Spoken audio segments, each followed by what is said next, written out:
to Jewish Women Talk About Midlife.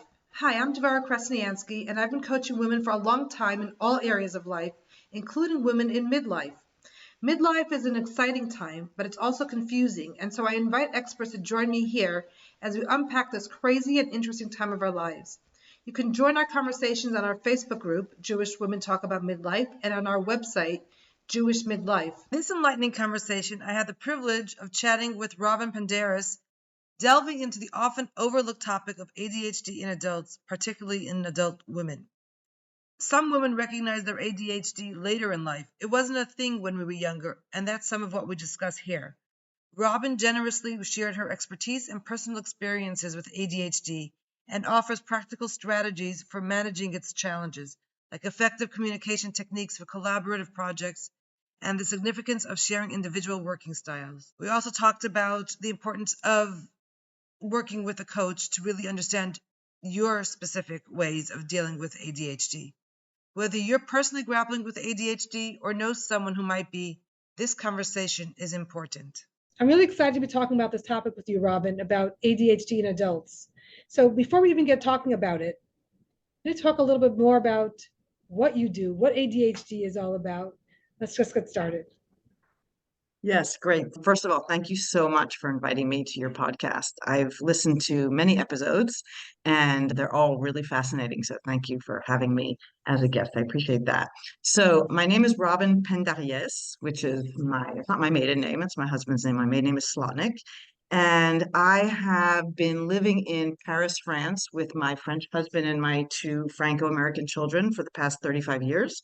So basically my whole adult life after I graduated from college. And after many different jobs, I started working as a professional organizer. I started my own company here in Paris about 17 years ago. And I realized that a lot of my clients had this kind of chronic disorganization. And it turns out that it was actually a sign of ADHD, attention deficit and hyperactivity disorder, which we'll talk about a little bit later since it is a misnomer. And so just in a very organic way, that led into me becoming, in addition to a professional organizer, also an ADHD coach, which is an activity that I've started within the past year since I got trained. So that's in a nutshell. So you saw the natural progression and the correlation between organization or disorganization or misorganization and ADHD. That's fascinating. Oh, completely. It was very fascinating, and I didn't realize it at first. It kind of revealed itself to me, so it wasn't something that I was looking for. So yes, there is a very big correlation that people don't know about.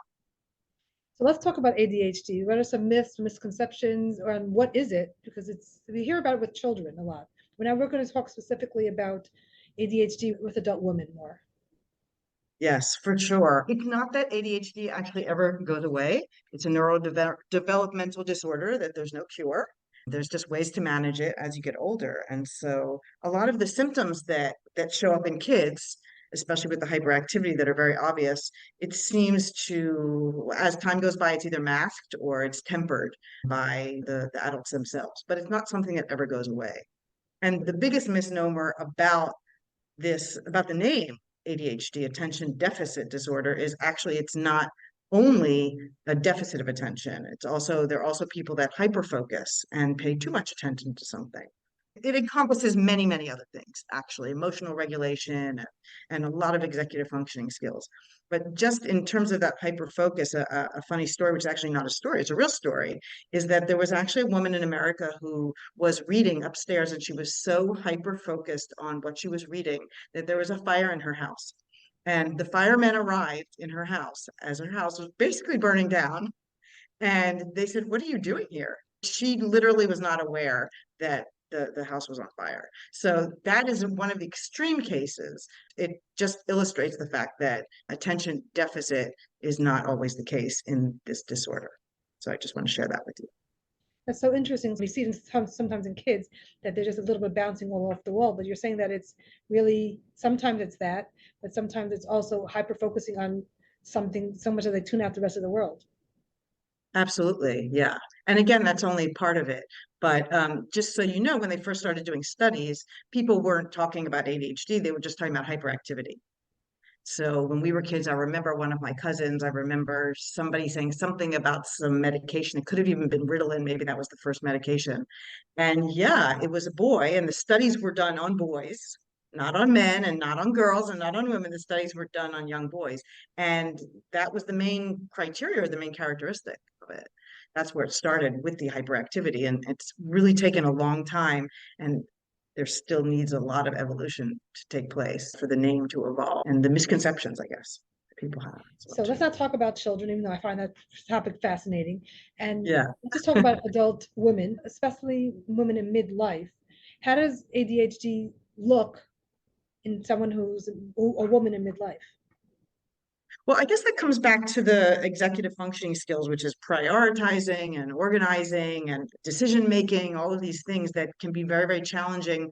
For a woman, it's basically at two times in our lives if we have children.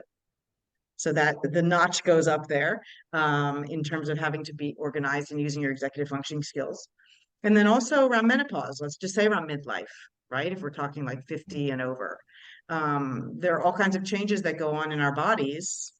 I'm 55, so I do not have ADHD, but I know the changes that have on in my body very often are similar to some of the symptoms, like brain fog, other things that have to do with the lack of estrogen that our body is producing.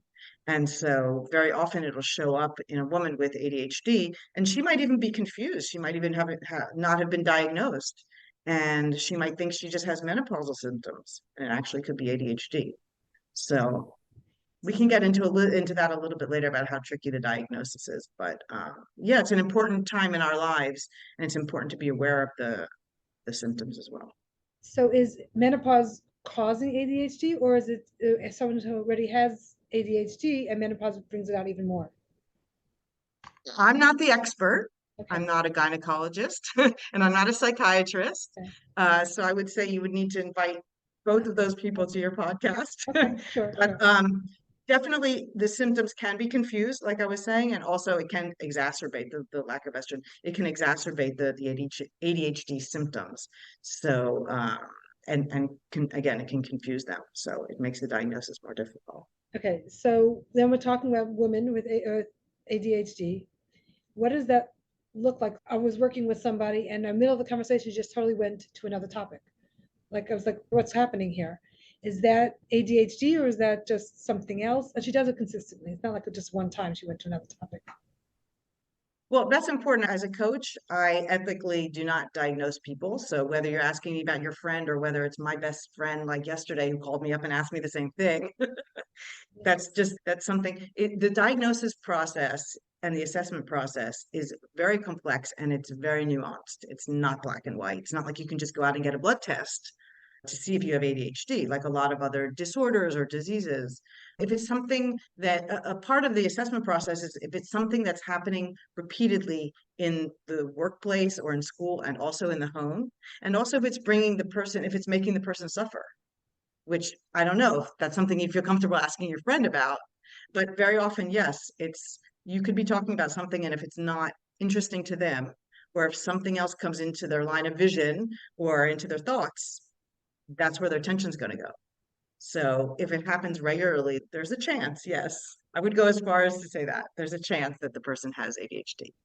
And so I guess the next question is it important to actually have the diagnosis, or can she learn some different ways to operate or some work through some of the things and without the diagnosis, like just learn some new techniques?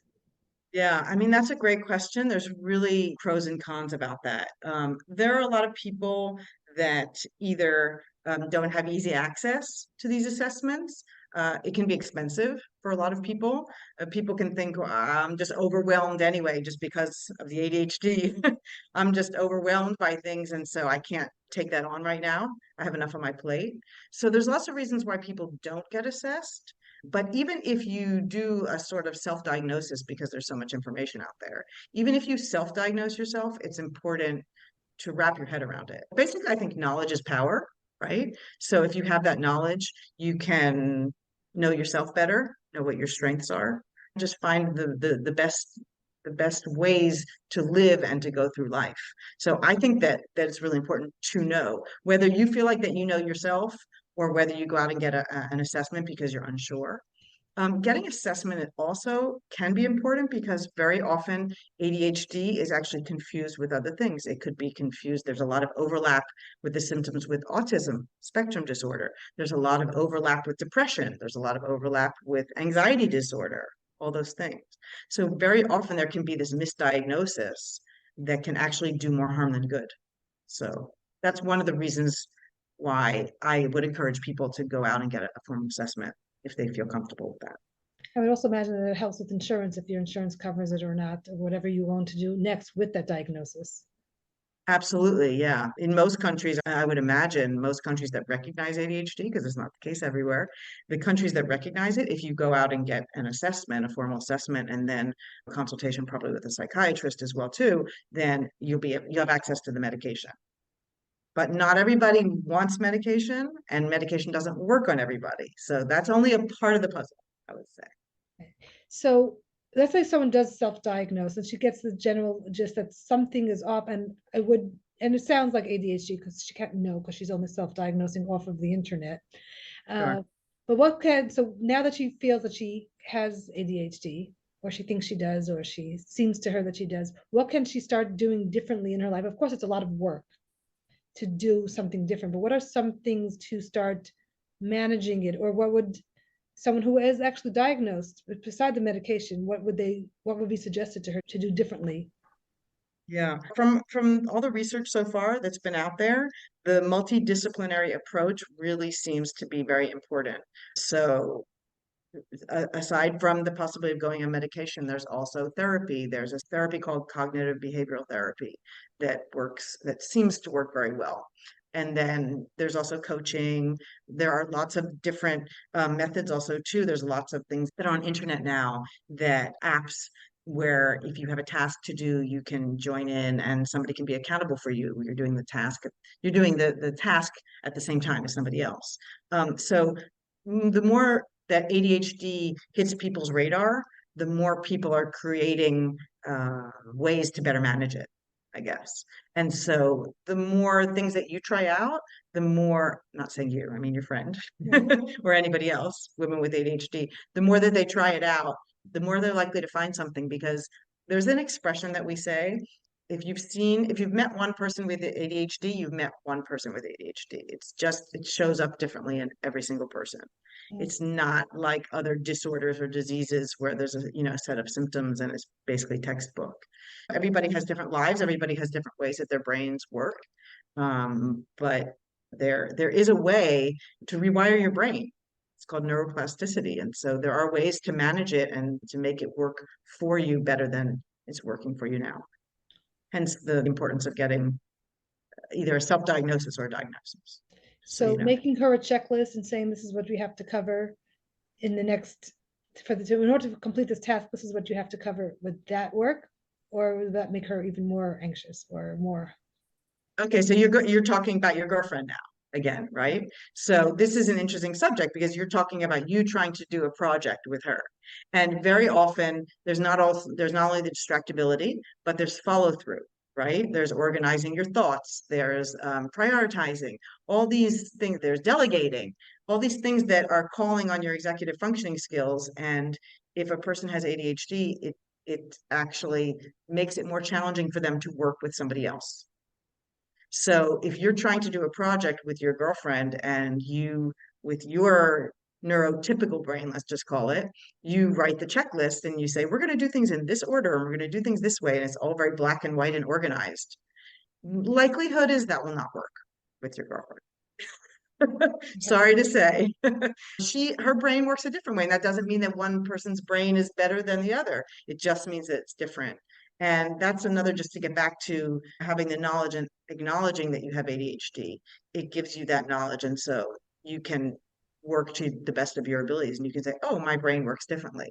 Well, so maybe I've been trying checklists for the past 20 years. Oh, okay. Well, that's why it's not working. So let me try something else in order to help me to get things done.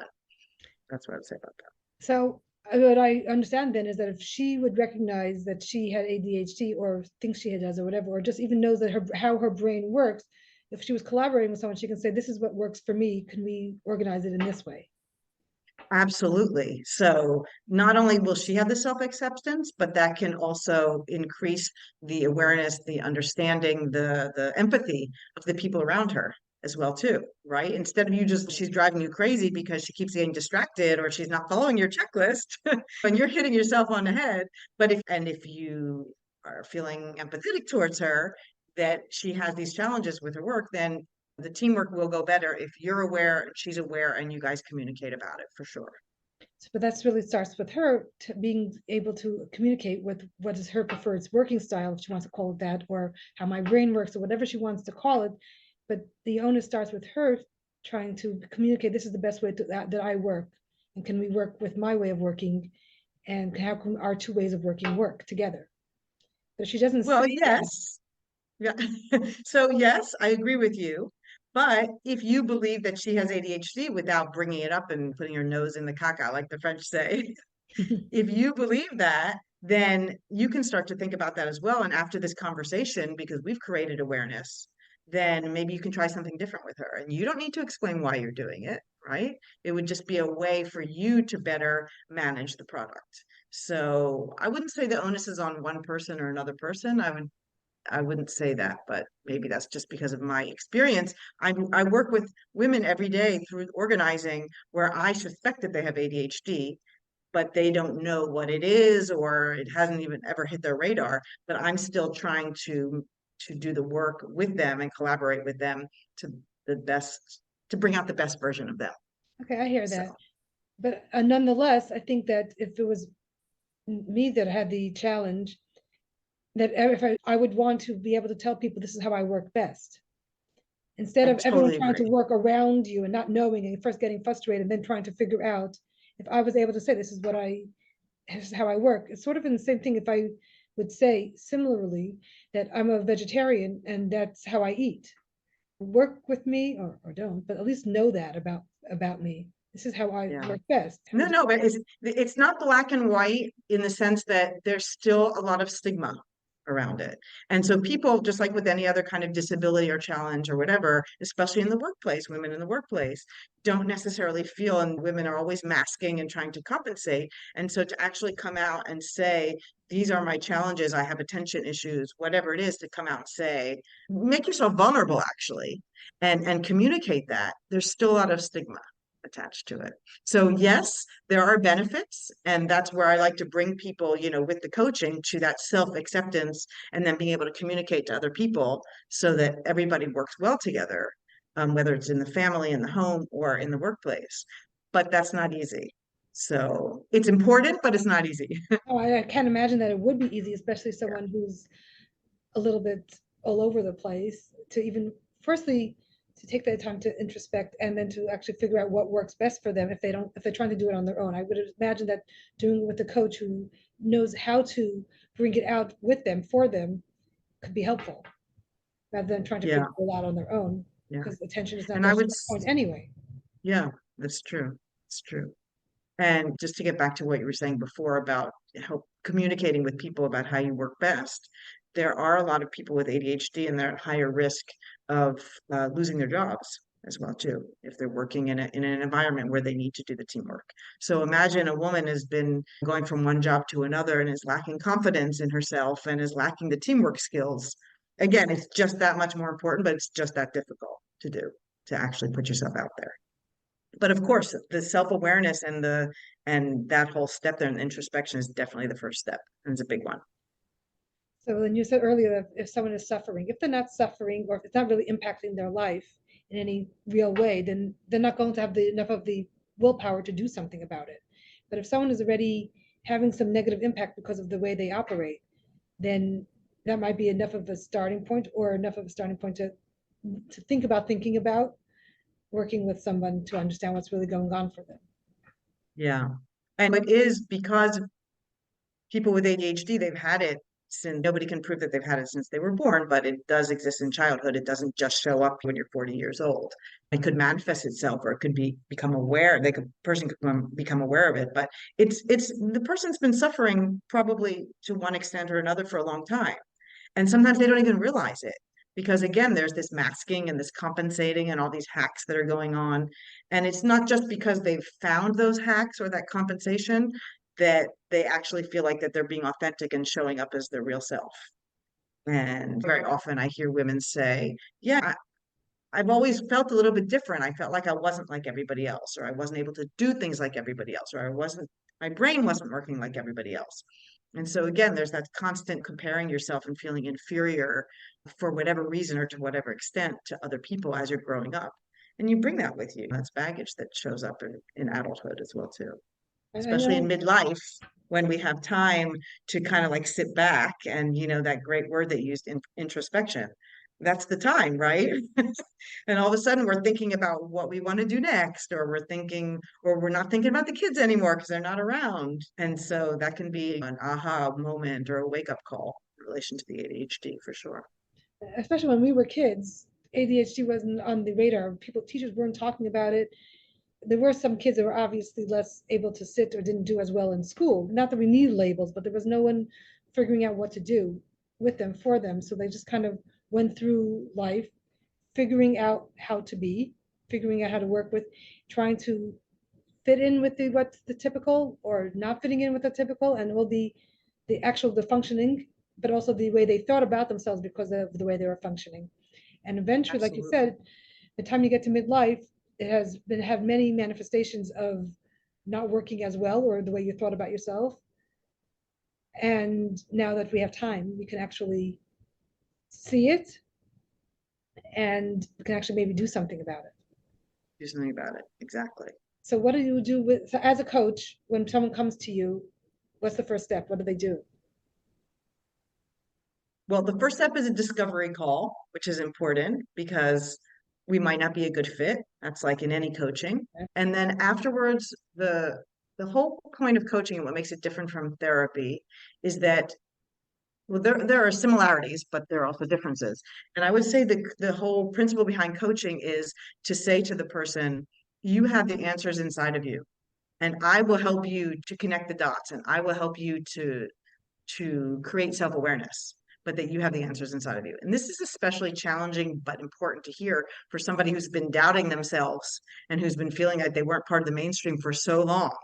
For a coach to come out and say, I understand that you have ADHD. I understand because my husband has ADHD. I'm saying this personally, and my daughter as well too. And it's okay. You can be in this safe space and you can just let it all hang out. So I think that's an important starting point to say that we've created that safe space together. And then it's very much a collaboration. It's not just the person talking and me listening, or it's not me telling person what they need to do or how they can manage their time better. It's basically a collaboration and a partnership together. And the whole point of this coaching is what it's modeled on is action awareness learning. Sorry, awareness action learning.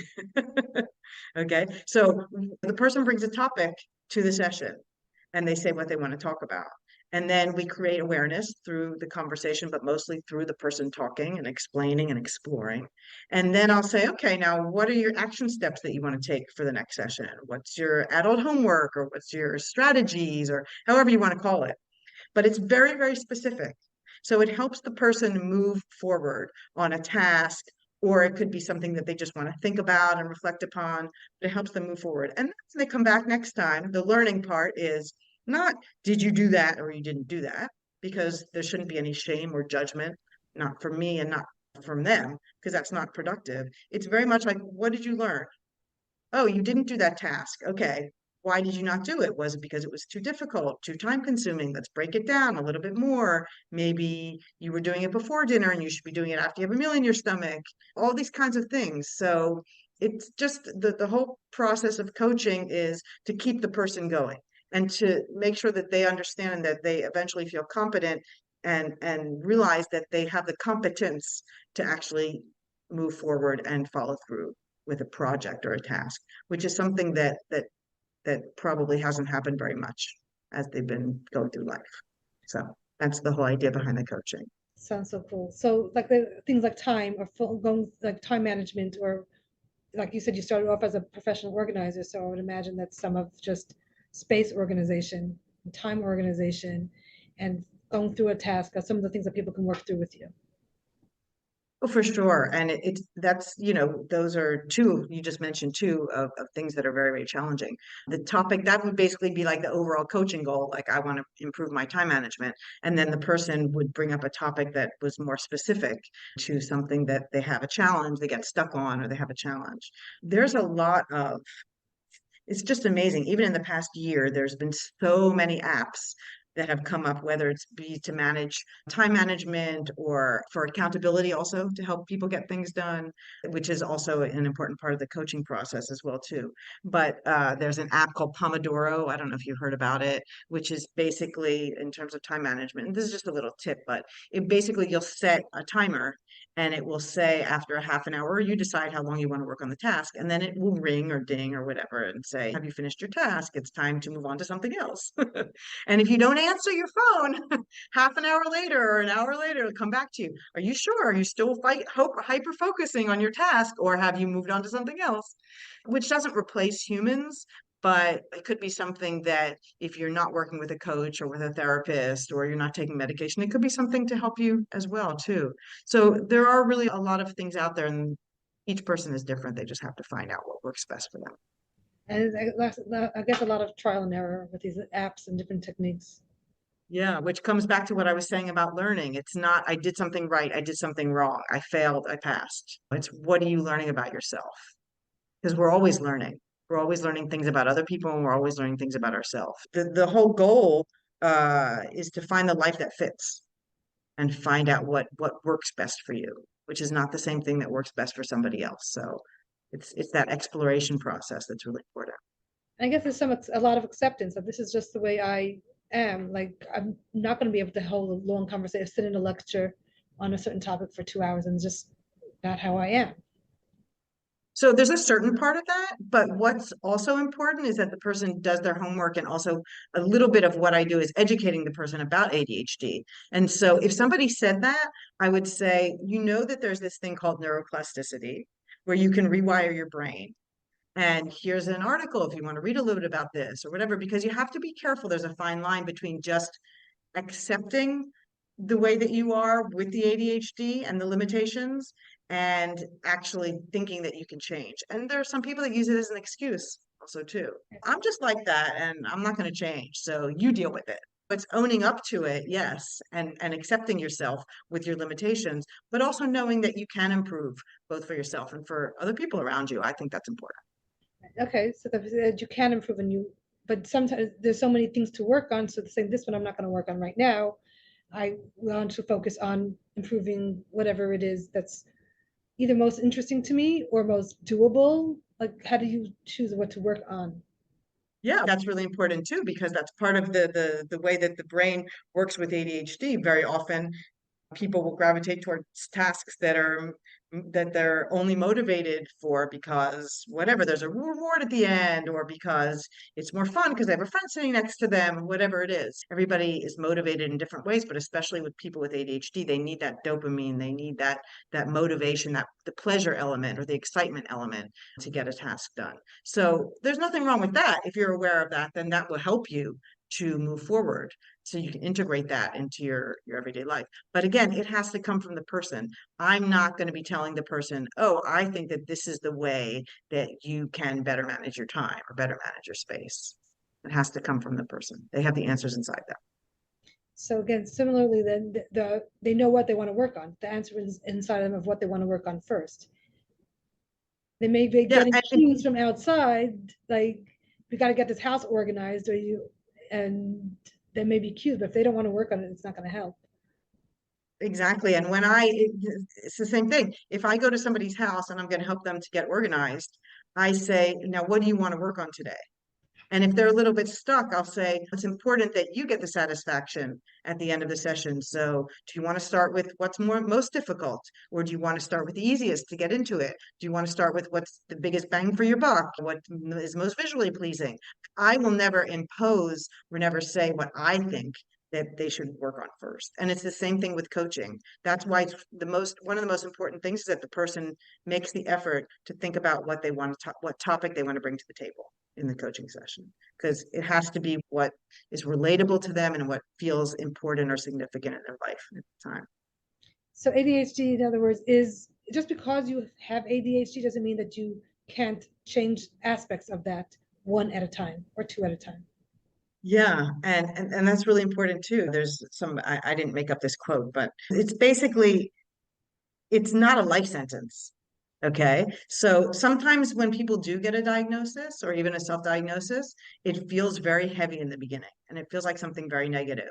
And then the challenge going forward is how to be aware of your strengths, and that something that somebody else or even yourself you might have thought was a challenge is actually a strength. It's all in your perspective, and it's all in the way you show up and your mindset about life.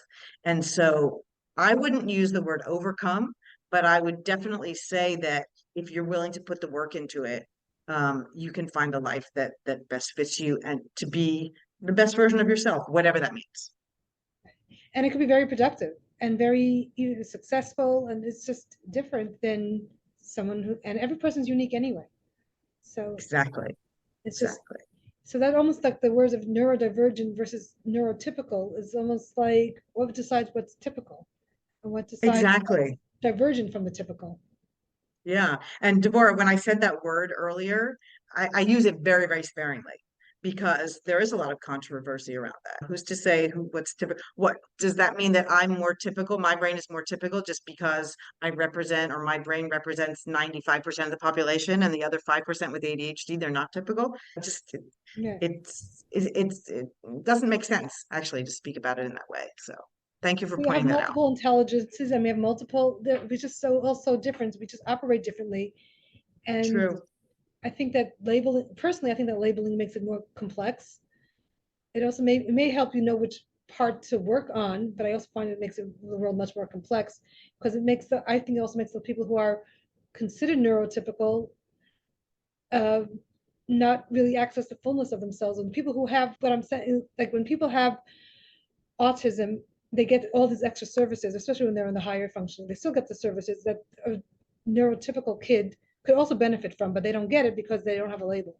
And I think that we should just start giving everybody the tools, regardless of labels. I think that's a really interesting point. I agree with you completely and wholeheartedly. I don't really know, though, that society is ready for that, what you just suggested, especially in the school systems, especially in the school systems here in France. So that labeling, like you're talking about, does give people access to certain accommodations. And, they've got the law and the structure behind it. So definitely, at least for the moment, there are advantages of having those labels, but it's like anything, there are advantages and disadvantages. But I think if there's a change to be made, which is beautiful what you just said, if there's going to be a change and it's got to come from the people and from the ground up, I think we're moving towards it, maybe, right? But it's a long time, a far away, at least here in France. Right.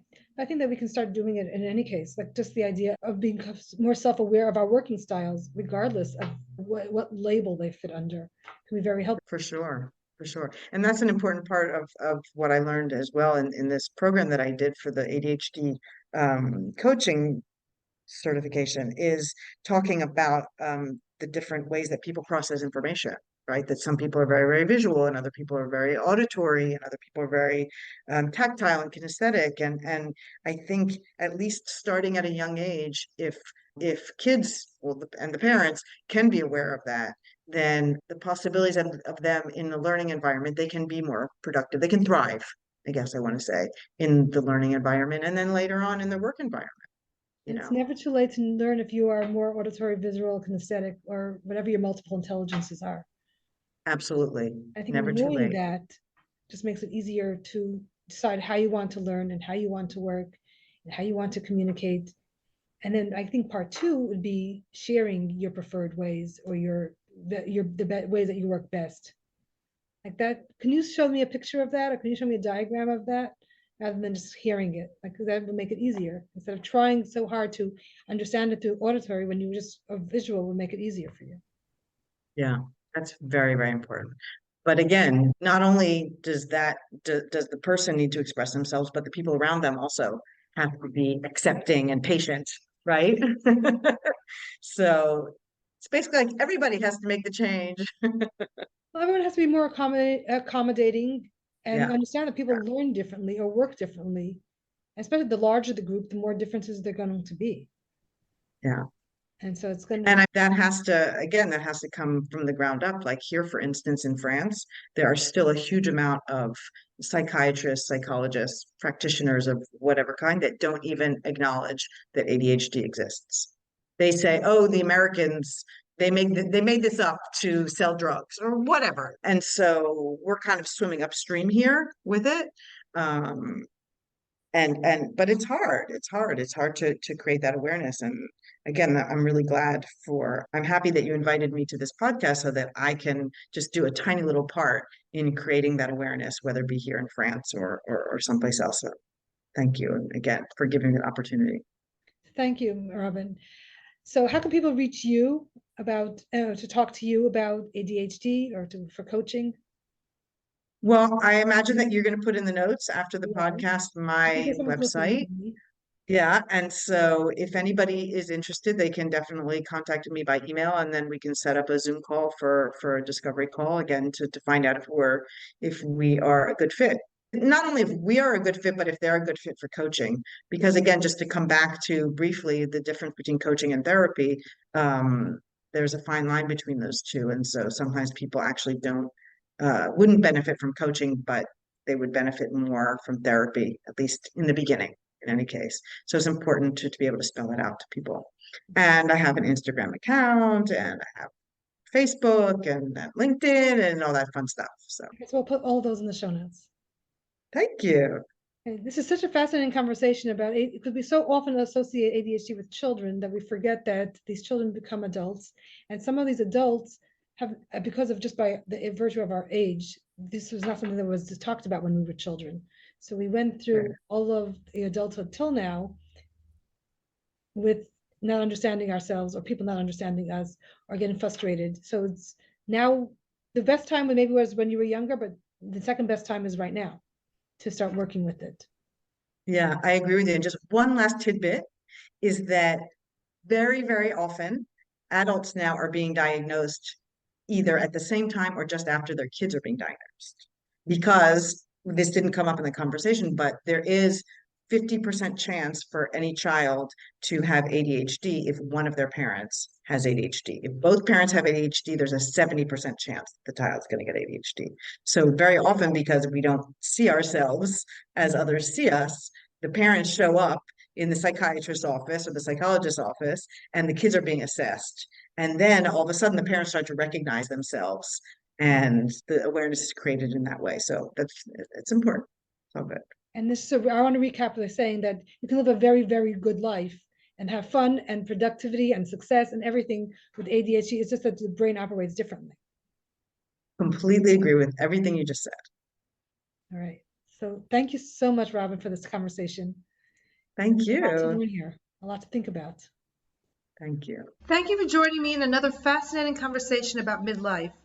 If you'd like to reach me, Devora Krasnianski, to talk about your midlife or anything else, you can reach me at jewishmidlife@gmail.com. You can also find us on our website, jewishmidlife.com, and follow us on Jewish Midlife on Instagram or Facebook, and join our conversations in our Facebook group at facebook.com/groups/Jewish Women Talk About Midlife. And share what we're doing with your friends and others in the midlife phase.